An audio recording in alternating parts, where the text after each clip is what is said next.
What does success mean to you as an artist? How should you go about setting your goals? How can you define your own version of music career success? That's what we're going to be looking at in this episode of the New Music Industry Podcast.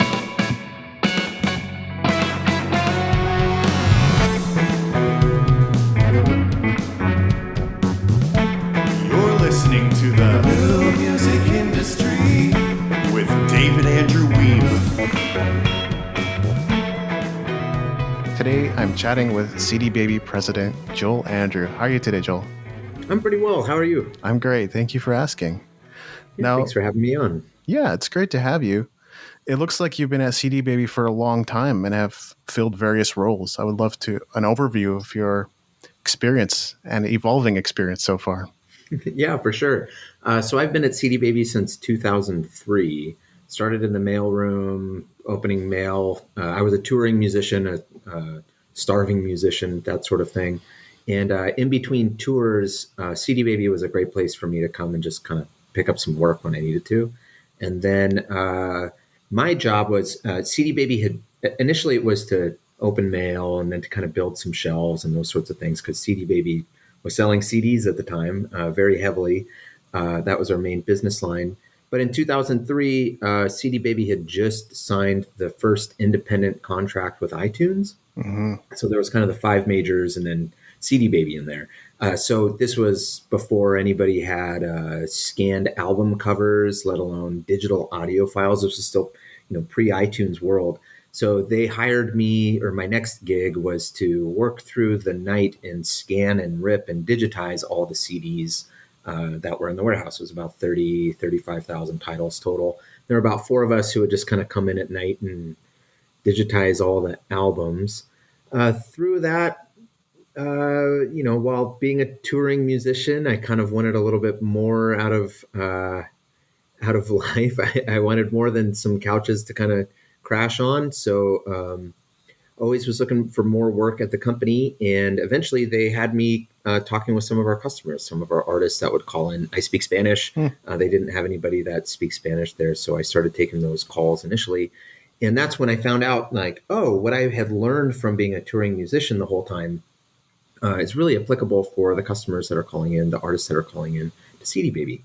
So I started, I just love talking to artists all day anyways. So it was really good for me and easy. Really enjoyed it. And then because I enjoyed talking with artists so much and I think knew how to resolve problems, I took a lot of the escalated calls. Not that CD Baby had anything wrong with it, but, just people get escalated sometimes. So I talked more and more with just the escalated. So that's all I was doing was talking to pretty artists who just needed a solution that I was ready to help them find. And sometimes they're lawyers because they would go a little nuclear. So I was doing customer service, talking with a lot of lawyers. And then that's when they started thinking that I was CD Baby's lawyer, which I definitely wasn't. But I thought, hey, I bet I could do this lawyer thing. So while at CD Baby and customer service, I finished up my undergrad at the local community college and state university, and then eventually went to the law school. That was here in town. So did all this through the night school and working full time at CD Baby, talking with artists the whole time. And about halfway through law school, so as an evening student, it's a 4-year program. Halfway through, CD Baby found out that, hey, I'd probably be pretty good at looking at some of these contracts. I go over contracts all day with the artists. May as well start looking at those as well. These would be the contracts with partners like Apple and Spotify and those sorts of things. So I said, sure. So that was fun for me. Got to do that as a law student and start cracking into these contracts. And that's when I started moving from customer service into more of the licensing and business development world. And then kept doing that for a long time. And eventually, all good lawyers that work in the music industry have to do, was you have to pick whether or not you're doing law or you're doing business. Business affairs is something that's very common in the music industry. That's not necessarily common in other industries. And so I really liked the business affairs side. I liked the negotiations and meeting with, these potential partners and helping them come up with solutions based off of CD Baby's catalog. And so that's when I just kind of focused more on business, a little less on law. Got to hire an attorney that came in and actually knew what he was doing. And so through that process, did that for a number of years, and eventually we were acquired, and my boss, who was our CEO at the time, moved up to the holding company, and that was, great opportunity for Joel, who'd been at the company for 18 years as a touring musician who, basically grew up at the company, and was like, yeah, he'd be a great fit for president. And so October of last year, I took over the president role, and it's the coolest thing that I can imagine, to be at the company for as long as I have, to kind of grow up there, both personally and professionally, and to still get to work with the types of creators that and artists that I've loved working with for, this whole time. It just feels really right. First of all, congratulations on your new you. position. And second of all, I'm sure there's some listeners going, you made the leap from musician to law to business. Like, this seems a little crazy to me. How does that work? Were you passionate about that? That's a good question. So I was the bass player, and like most bands, there's somebody who just has a little more time than the rest of the people. Whether it's, I was really fast in the studio, or I was just sitting in the back of the van, or whatever these things were. I just had time to think about the band in a different way than than my fellow bandmates got to. I knew pretty early on, growing up in an artist family household. Dad's a graphic designer. My sister works in textiles, those sorts of things. That I knew that every band was really a micro business, or every artist is really a micro business. So that made sense to me early on, and I had the time to really consider it. So as I was stepping into the world at CD Baby and talking with artists, that's one of the first things that I would always say when, they would just say, well, what should I know as an independent musician, or what should I be aware of? Is like, well, number one, you're a micro business, so you need to think of yourself that way, and you might have to pay taxes, and you might have to register with your state, and you might be able to write off your guitar strings and all those sorts of things. So those things were always important to me and made sense to me. And because I was in a band that I saw that, there was, my bandmates were talented at other things. I was the talent for the business side, and that made sense to me. They were the talent for, I don't know, great marketing campaigns, or actually doing the accounting, those sorts of things. So it was just really easy for me to see that, like, there's more to this artist world, this artist industry, than just being the artist and the talent. So yeah, focusing on business or law, it all kind of made sense that my brain worked in that environment to complement the skills and talents of the people that were around me. And I still get to do that here, even as the president, as the boss of the company, is I get to work around a number of people who are talented at different things than I am.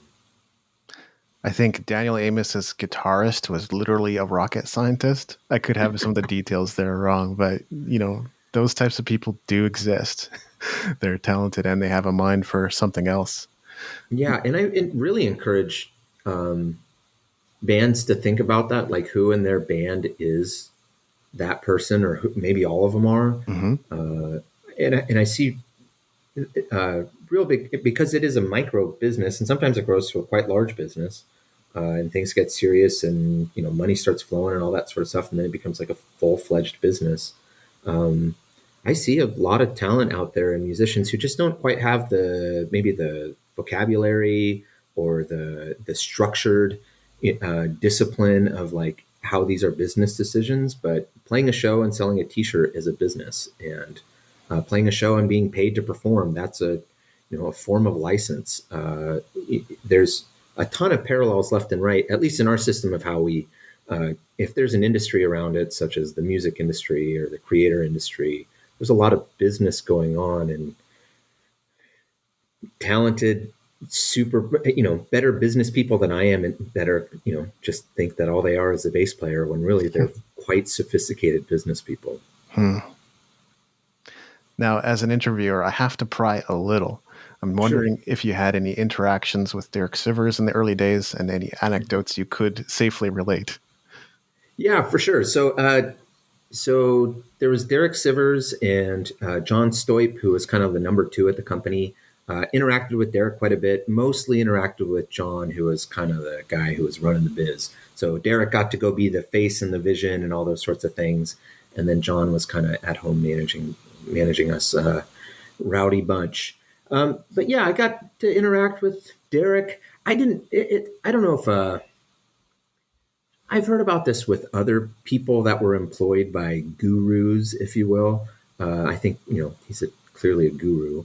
That you don't know that you're around someone like that, Right. and so here's this guy who my counterparts in the industry know Derek through his books and his podcasts and his TED Talks, and think of like, wow, guru. Meanwhile, I'm like, why is this guy's favorite pizza Pizza Hut or Domino's or something like that? And he wouldn't stop talking about how great Domino's was.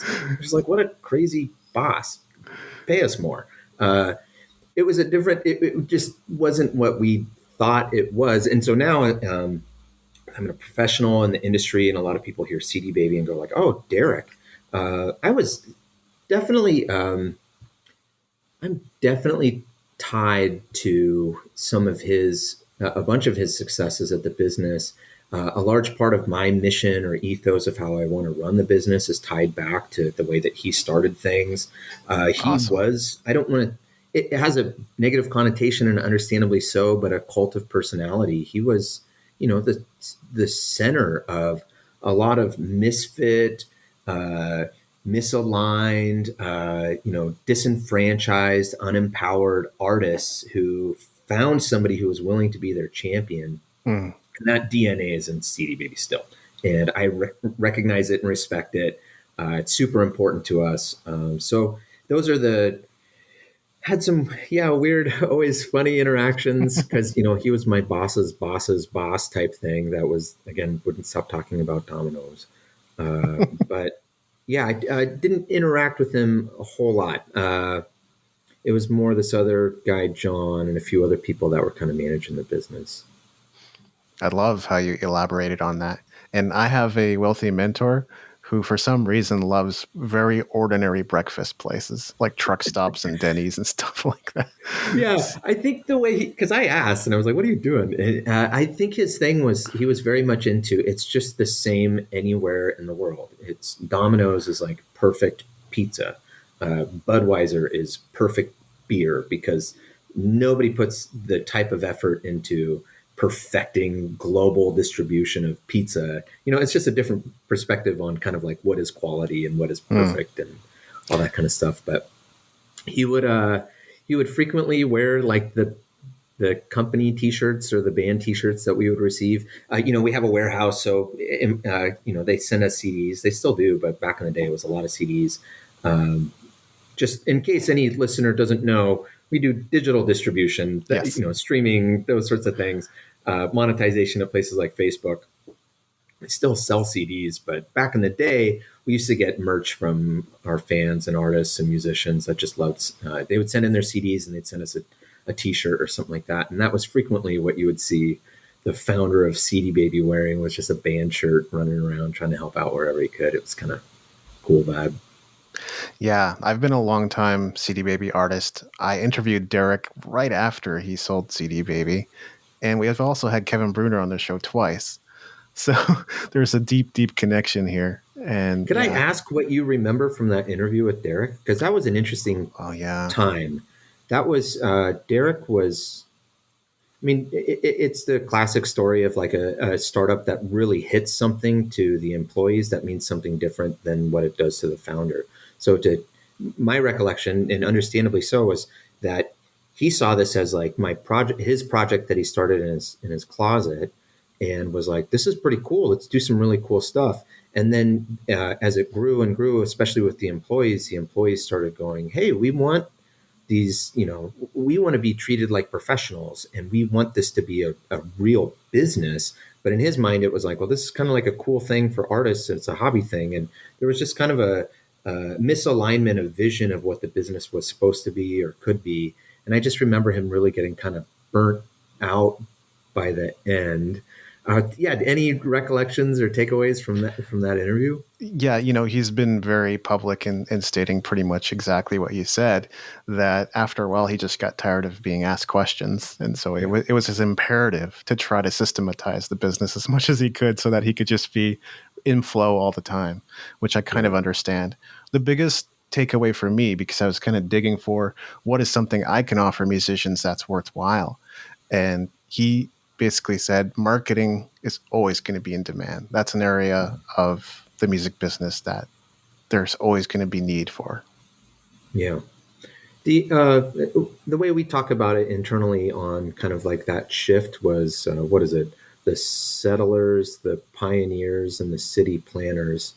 And, you need really smart people at each phase of those kind of pieces. But Derek was very much a pioneer and needed to go. And so it totally makes sense to me that the next thing that he did, that I remember at least, was like this muckrakers business, where it was like artists who had downtime in the back of the van that could do some email work for you. Why not? And then another one was like writing some like business etiquette books, international business etiquette books. That was like, you just let that guy go be creative. Let him go do that stuff. And then you had these other people, like I would consider myself part of it. That was the more settlers phase, that were kind of like, hey, we need something different than just always figuring out what's next and what's the most creative, innovative piece. We still have to do that stuff as a business, don't get me wrong, but yeah, that guy can't be contained by strict meeting schedules and just answering questions all the time. In contrast, though, I love that stuff because I get to serve the mission and I know what we're about. And so any question that's like, oh, this is starting to get tiring or a little fatiguey or something like that, is like, well, we're helping independent musicians. That's what I learned from Derek. We're still doing that. It's still super important. It's arguably the most important expressive piece, from artists that they've created in the last year, or if not the last month. And we got to treat it like the special mojo that it is. That's still there with Derek, but I don't mind answering questions all day. Yeah, absolutely. Derek is very much the Tim Ferriss or Seth Godin or Russell Brunson type. I know I just referenced three very distinct personalities, but I'm kind of referring to their creative output, right? Like they're just nonstop. And I tried to follow that model for a while. I don't know if the 16-hour days were for me, but I get a lot done either way. I'll just put it that way. Yeah, it made sense to me that in that kind of world, there was a lot of that attention for the 4-hour work week. Mm-hmm. Because their brain is on 100% of the time. And so to just feel like they have a focused output of just a few hours a week, they're working hard the rest of the time as well. So anytime I love talking with people about it. What does that actually mean for them? Because, and this was a big thing that Derek totally bought into, I think from Tim, was the first introduction. But it was like, how does that actually work when your brain never churns off? So like, that's the thing of being, especially like a senior leader in a business, is you don't really have downtime. You're always thinking of like, this is an important thing, real missional work. It's necessary for our society to have independent musicians continuing to be heard. Yeah. So I don't stop. I could never boil that into it might be 4 hours of the office or 4 hours of actually doing emails, but thinking about it on a road trip, thinking about it, at band practice, I'm thinking about it at all the places. I just don't know how those people are able to shut it down and boil it into just those 4 hours. Yeah, I think, a 4-hour workday, maybe, just because that's probably the maximum amount of time we can be super productive in deep work. But 4 hours. You can't step away from your gig. Like maybe you step away from the mic, you step away from the camera, but you're always thinking about how can things improve, or you have these responsibilities that you have to hit. And it's an aspiration. Don't get me wrong. Like I understand the attraction for it, but I don't know. I haven't figured it out yet. Always excited to hear somebody else's perspective on it. Absolutely. Well, it's actually sort of part of the DNA of what I do as well. The 4-hour work week, and Napoleon Hill's Think and Grow Rich and stuff like that. It's definitely made its way into my life and being a digital nomad and stuff like that. But yeah, the music business is a hardworking business. I haven't found a way to narrow my life down to 4 hours a week. I don't know. Would you want to? I don't think so. I think, I enjoy it. Like the pieces on the edges where I'm having a beer with a buddy and something goes off in my mind that's like, oh yeah, that's awesome. Or seeing a live show. which has been hard over the last, year and a half. But every now and then there'd be something at the park even that was just kind of like, that's just inspiration and muse comes from anywhere. And I don't know. I don't want to shut that off yet. Yeah. No, what immediately came to mind for me was a recent experience at the DIY Musician Conference 2019. Before pandemic, I went down and met up with a whole bunch of people I'd either had already met in person or had met online or had some contact with, and ended up sitting downstairs in the hotel lobby, drinking beers and exchanging thoughts and ideas. Just like you said, it was great. Yeah. Yeah. It'll be back. I'm waiting for it to be back. Yeah. I want to go down to Austin again, but Me too. I'm very excited for it. today's political climate is a little intense. Yeah. Yeah. It's tricky. One of the most recent changes to CD Baby, like you say, you still sell CDs, but the online store as we knew it is kind of gone, right? Yeah. And my thought was like, you're probably wanting to focus more heavily and just intentionally on music distribution. Is that kind of the basic thought process? That's the output, but the real thought process is, what do independent musicians need? And what's our way to be an advocacy? Our strategy to achieve those things is through digital tools and technology, artist promotional tools, distribution of your catalog or whatever it is to places like Spotify. Those are just the outputs. But again, it's, we know artists. That's at DIY Musician Conference. We lose money on it every year, but we get to engage with artists. We learn so much from it. It's an educational piece, which, when artists succeed, that's better for everybody, including us. And that's kind of the mission of it. But to just sit and get firsthand feedback from the artist about like, hey, the MLC is really confusing to me. What do I actually need to know about it? It's like, well, maybe that's a blog post, or maybe that turns into a digital tool, or maybe that turns into like a whole separate brand. What was another one was like our sister company that a bunch of us kind of co-run is called Sounddrop, which focuses on video game cover song artists, let alone just cover song artists, serial releasers in general. It's like, that really came from a number of different steps, but it's like, what do artists need?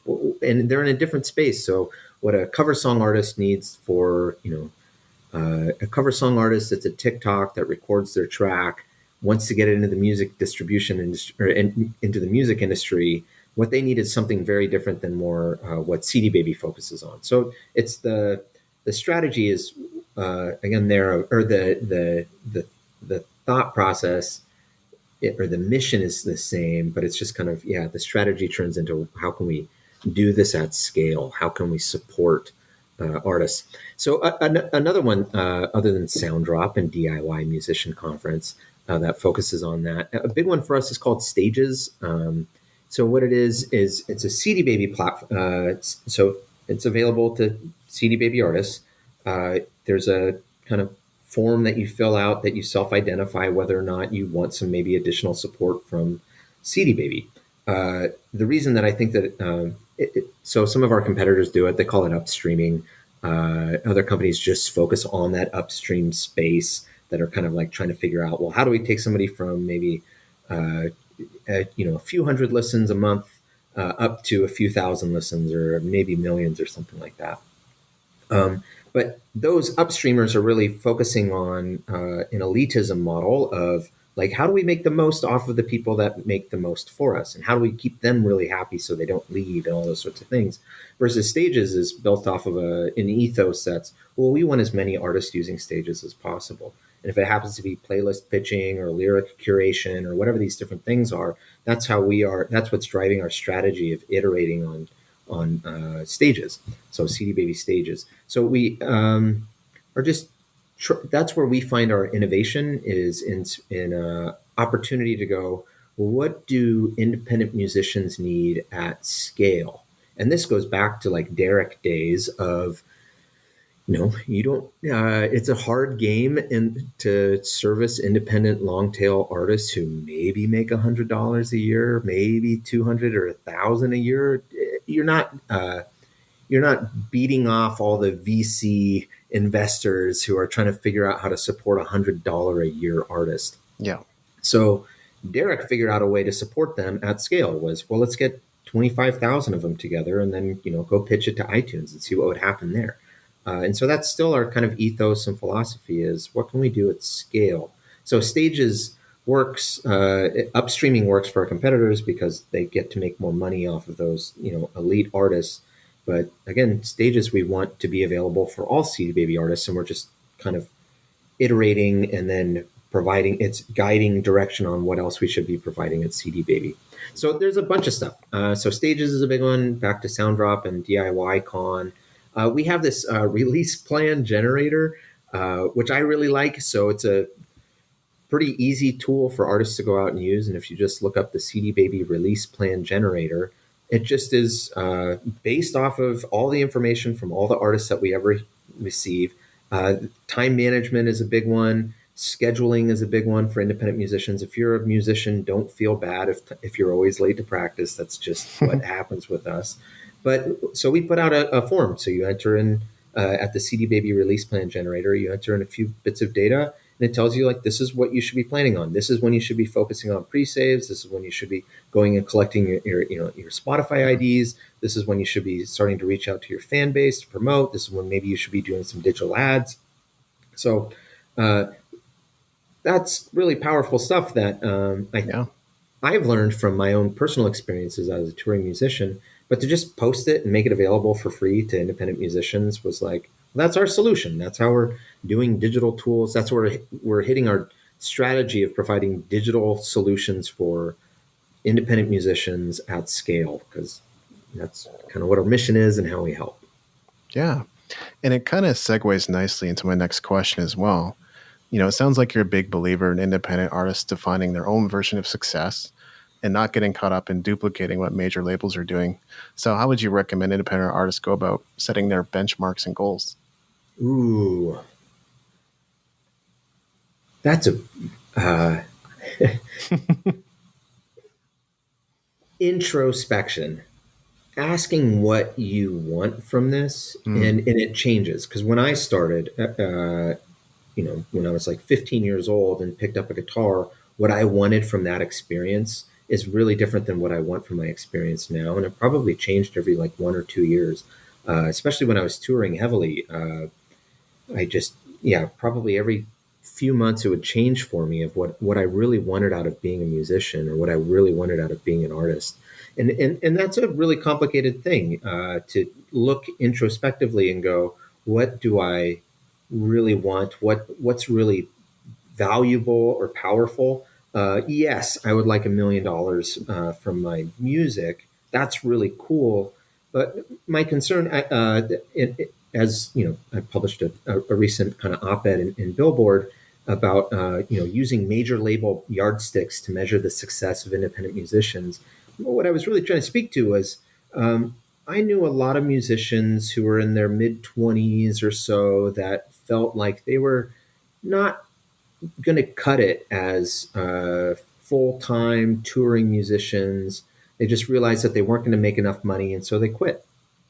And they're some of the best musicians that I ever played with. They're definitely better than I ever was, but their gear's getting dusty if they still have it, or maybe they someday want to give it to their kids. Life comes at you fast. I get it. You got responsibilities and living on the road and, eating cans of tuna for lunch. That gets old quickly. Yeah. But what was a bummer was these were musicians. These were creators who now, for my generation, 15, 20 years later now, we're going, those people aren't musicians anymore. They don't, something in this process where they loved what they were doing hit some sort of financial point where it's no longer viable, and then they gave up, and now they're they're happy and focused on all these other things, but I think that they're missing out on their musician self that they want to be. And so I don't think what I think about when you're defining what that concept of success is what is it for that person, my friend who is in their mid-20s, going, what could have happened for them just to remember that they're still a musician, whether they're a touring musician, whether they're a professional musician, whether they're a dentist that also happens to be a musician, a garbage disposal pickup person who also happens to be a musician, a parent, a teacher, whatever these different things are, that they're still a musician. And so it's discouraging when I realized that I'm not going to be a multi-million-dollar full-time touring musician, and I had to go get a job. I'm lucky because I got to work at CD Baby and met so many other independent musicians that said, "Hey, you can do something better. You don't have to focus on money." I met, gosh, what was it? I met all sorts of hustlers and people setting up like crazy gigs. Uh, People who would just like play like dinner parties and just be background music. One of the bands that I ended up being in was we never made money off of our music, but we would play hotel lobbies uh, only if they would put up the 12 of us, so six of us with our partners and sometimes a couple kids on the weekend. And so we would never get paid. It was never a financial thing, but it was us playing music for like an hour or two together, and then they would put us up for the weekend. And so there's a ton of ways to validate that you're still a musician that has nothing to do with whether or not you have 6 million monthly listeners or whether or not you're bringing in millions of dollars. You are just as valid of a musician who deserves to be heard just as well as anybody else. So another example was, uh, I'm just lucky to have grown up around this stuff at CD Baby. I understand it's hard for other people to hear these narratives, and that's my job is to get these narratives out. So I was sitting around a campfire end of last summer, and a friend of a friend. There was maybe 12 of us outdoors, all socially distanced, and somebody said like, "Hey, I listened to this track from a band of mine that never took off. Nobody ever heard it." And they just said, "Hey, I didn't know that like you were doing all this cool stuff with the bass. That's like really cool." And that was arguably the most fulfilling moment for me of my summer, was just to get a friend of a friend to acknowledge that I did well on like on couple of bass lines. And that's yeah, that's not a major label yardstick for success. But to me, that was really cool. I think of the people who will never have that experience, and what would they be willing to pay to have an experience like that. And from a perspective of, um, you know, of having experienced something like that, it's priceless. And I just want other musicians to share their stories about what was impactful for them, because I hear them all day at CD Baby, all day long. Especially when I was on the phones back in the day, I would hear these stories left and right about how like I played this gig, there was like 40 people there, but it was the best show I've ever played in my life, and it was just crazy. Everybody was super connected. It's like that's not major label yardstick success. And it kept them going. And so that's what I'm trying to figure out is like, how do we keep these people who feel crushed by the industry, who don't feel like they're going to make the type of money that they dreamed of when they were younger, still playing music because we need it. It's still powerful. It's still important to them. I think humans are musical. And when they are prevented from being musical, I think you get into mental health stuff. Societal impacts. I think that it's really important to play music, and I think companies like CD Baby and even some of our competitors, still are thinking about like we need more people to continue thinking of themselves as musicians, not just for the bottom line or for the business, but for the societal component of that's the society that I want to live in, is people who are expressive, people who are exploring their feelings through their music, connecting to something different than just what's happening, connecting their brain to something different than just their body. And that's like real powerful, important stuff that if you compare yourself to Beyonce and the success that Beyonce has, and you go like, well, I'll never get there, then it's like, well, you're missing all this really good stuff that you could have anyways. That stuff's important to me. Oh, that was all. Let's see here. Just people set really lofty. I mean, this is also the part of the musician that I see, or the artist, any art, not just music, is we're aspirational and we want something and we have a big dream, and that was maybe what motivated us from the beginning. So I don't undervalue that, and I'm not saying settle. I'm just saying don't lose sight of the good stuff that you're getting in the process. Because if you end up like me and not killing it as a full-time professional musician and have to get a day job, I still play in bands. I still keep up I still write songs. I still feel nervous when I perform. I still take too long to record an album that I probably should have released last year, but I'm still like taking forever to do it. I'm still doing all those things that I remember that I was doing when I was trying to do this full time, but I can do them both. I'm really lucky again because growing up at CD Baby and the types of musicians that I was around, maybe it was a bit of the Portland vibe, but I know it happens in other towns as well. That there was a lot of, it was easy for us to see from maybe the grunge and kind of some of the post punk artists that, they helped us really dial in on what mattered. And that was to like play music with buddies or to be expressive by yourself. And whether you're in front of an audience or not in front of an audience, just to be what you are musically and continue doing it is just like, yeah, powerful stuff that we don't want to lose. Yeah. Creating a world or supporting a world where artists feel like they matter and can continue to do their work. That really hits home for me. I was thinking about that earlier today. This is the big debate that I always have is everybody a musician? Because I know that there's a lot of people that, I don't know, that doesn't resonate with, and I get it. And I'm just like, is it that they just need to play their first live show and then they get it? Or is it just, it just resonates with different people differently? Oh, yeah. That's a super arbitrary, qualitative sort of thing. And it's the kind of conversation that happens at open mics all the time. Like, when do you consider a musician serious? When are they pro? When are they going to go full time? Do they have to be making money to be considered a pro? All of that kind of stuff. Yeah. Well, that's what's cool about CD Baby's platform. I mean, and the platform that I'm able to stand on and share is I know artists who make a lot of money and they don't feel like they're valid. And I know artists who make almost no money, probably lose money, and they're like, yeah, I'm a musician. Yeah, I made $1. I got free beer at that dive bar that nobody came out to listen to my music at, and I'm totally a professional.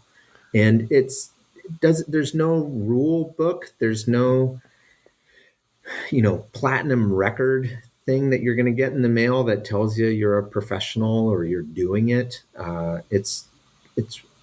That stuff doesn't matter unless you want it to matter. I don't want to discourage the people who set those goals because those are important goals, but it's not up to somebody else. And that's why, again, back to the introspective, like, what do you really want from this stuff?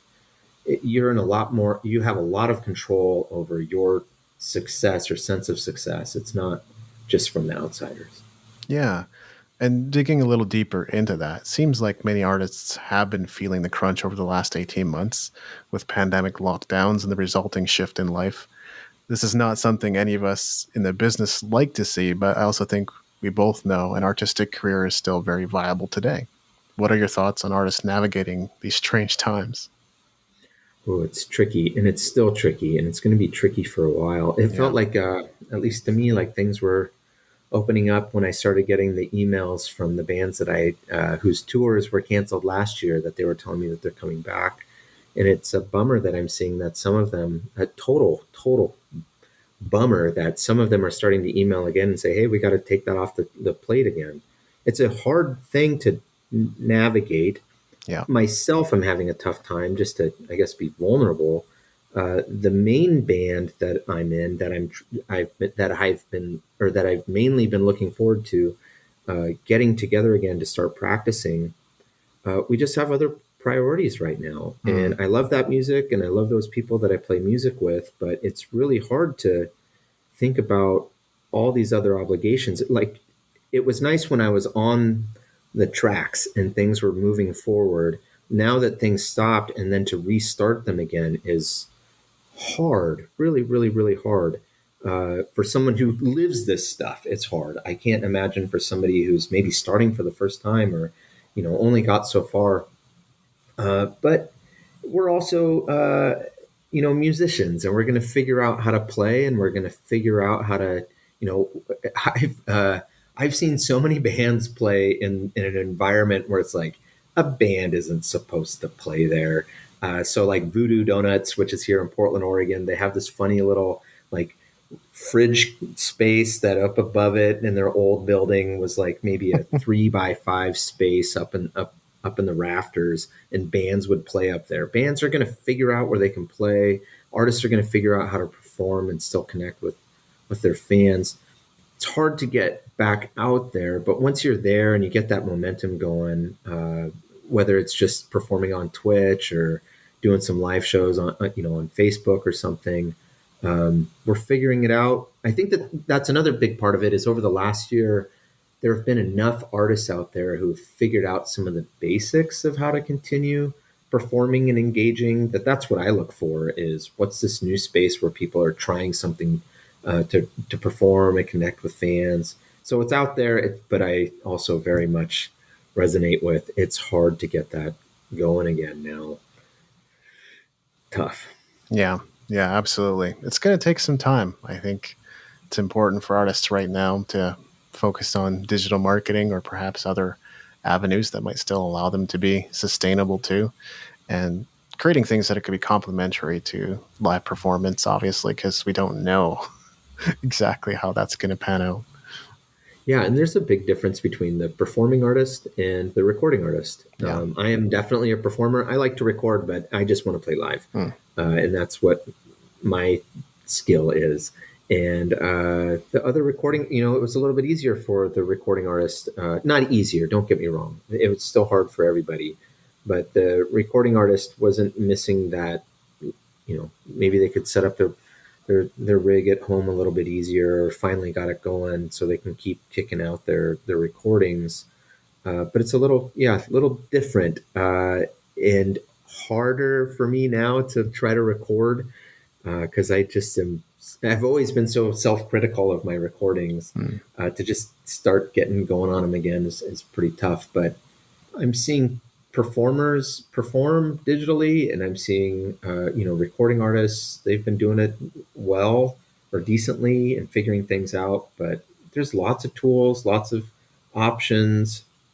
If you know what you're trying to get as a musician, there's probably some solution out there for you to help you get that in the meantime.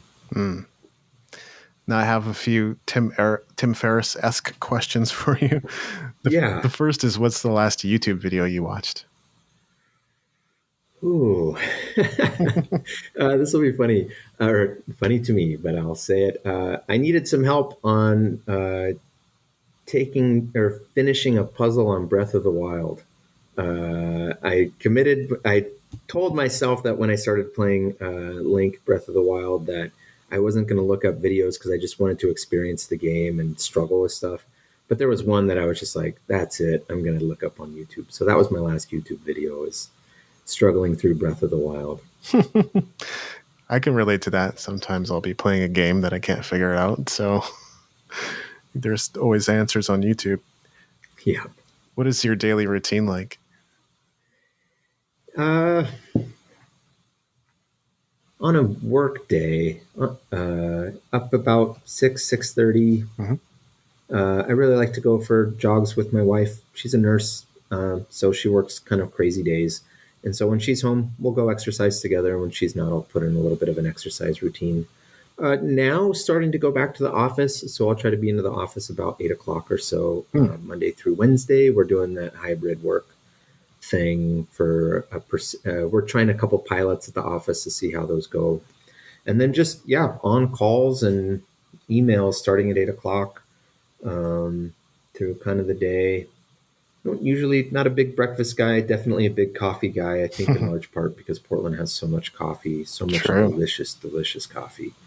And then, usually home about 3 or so, try to clear my mind for a few minutes, usually jump back into work right away after that, just kind of moment to recollect myself and just work from home. I try to, when I'm home, I try to work from my phone as much as I can, just because during pandemic, when I was not able to go into the office and I was only working from home, I needed to get out of the house a lot. So that was kind of my routine, was just to go for walks and work from my phone. And yeah, my I'll start cooking dinner about 6 o'clock or so. That's a usual weekday night. Is I'll start cooking 5 or 6 o'clock. Wife's home usually about 7 o'clock from her job, if she's not already home because she works weird days. And then I don't know, starting to wind down probably by 9 o'clock, 10 o'clock. Usually try to be asleep by 11. I guess that's my full average weekday. And then because that's been so routine for the last 18 months, that's largely what my Saturdays and Sundays are as well. I can't help but wake up at the same time and start feeling tired about the same time. Every now and then I'll try to stay up till 2 or something like that just to remember the old times. And then I'll just feel like garbage for a while. But yeah, that's the routine. And what's the greatest challenge you've overcome in your career?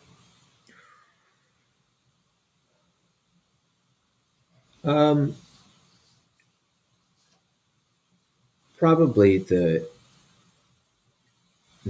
self-doubt questions of like, can I actually do this? Where I'm at and how I got here definitely wasn't the plan. And I Yeah. don't know how somebody else could quite parallel it. It's definitely not like a path that somebody could look at. And so because of that, trying to become a professional when I was, a touring musician, that was tricky. Trying to become an academic when I was just a touring musician, that was tricky. And then, yeah, really focusing on like becoming a senior executive and eventually president. Those things have been hard things to accept sometimes.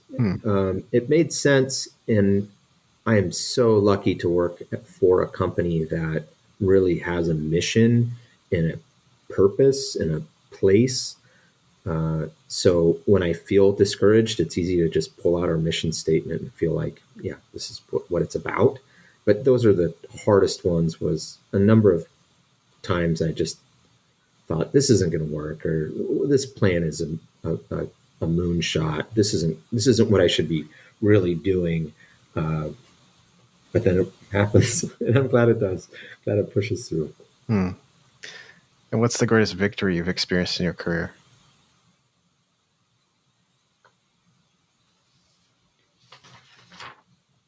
I don't know about victory. I would say the continued ability to service a sector that I find really important. I make good decisions, and that sort of stuff happens, and I'm proud of those. But I think the biggest victory is just like picking the right pony at the beginning 18 years ago, and having a great place to grow up, a great place to continue working, great place that with a good mission to serve. That's what I have to say. Are there any books that have helped you on your journey? Oh, so many. Gosh. And at different phases. I don't know if there's any one that I would highly recommend above all, but I'm a big fan of Jim Collins when it comes to just understanding business management. I would say the three big ones then.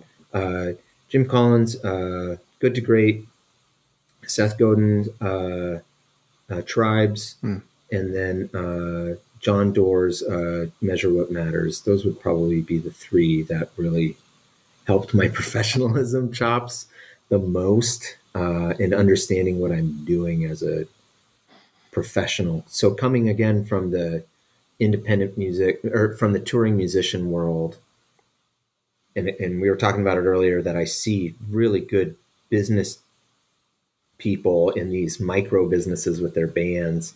They just don't have the language or the vocabulary or the structured discipline to kind of take it up to a bigger scale, like at a larger business. But those three books helped me shift and frame a lot of that. Great picks. I know that the virtual DIY musician conference is coming up later this month in August. Would you like to share a little bit about that, or do you have any other new developments you'd like to share with our listeners? Yeah, that's a big one. So first and foremost, we always have the blog going. So Yes. there's the DIY Musician blog, the DIY Musician podcast. Those things are always happening. Every year we have one or two celebrations where we all meet together as creators and musicians called the DIY Musician Conference. In 2019, you mentioned it. That was the last one that we had in person. Yeah. And in 2022, we're planning to be in Austin.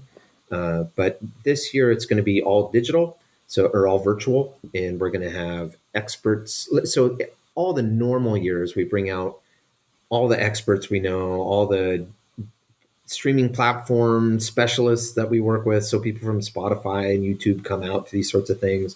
We have big artist speakers. I think in 2019 we had Questlove and Daryl McDaniels from Run DMC. Yep. And we have it's a 3-day fire hose of information just coming at you about what it is to be an independent musician, how to be more successful, how to hit your dreams and your goals and all those sorts of things.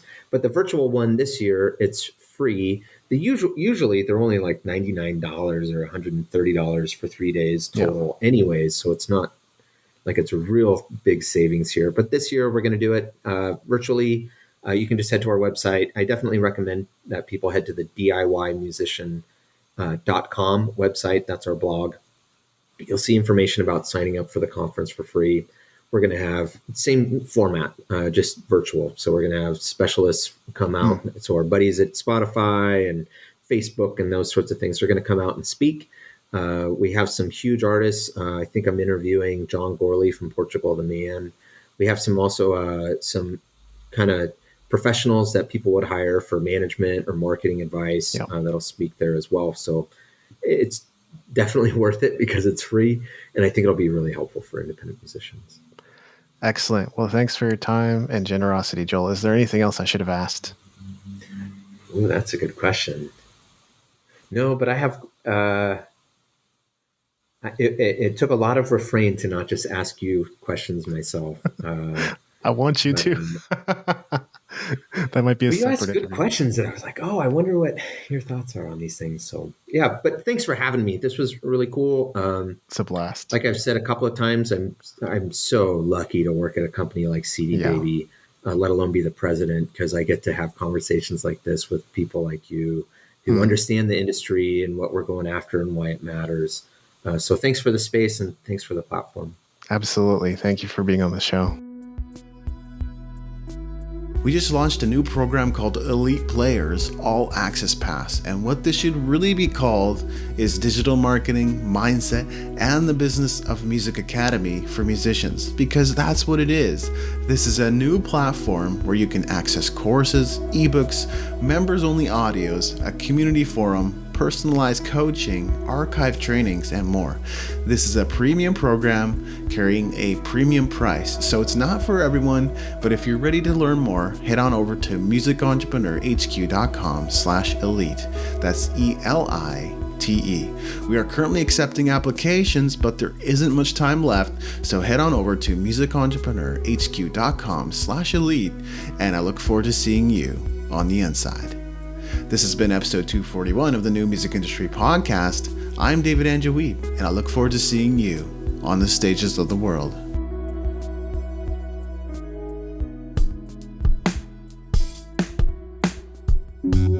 Thank you for listening. Music in this episode was brought to you by Brian Young. Wherever you're listening to this right now, please consider leaving a 5-star review and comment to help us get the word out about the podcast.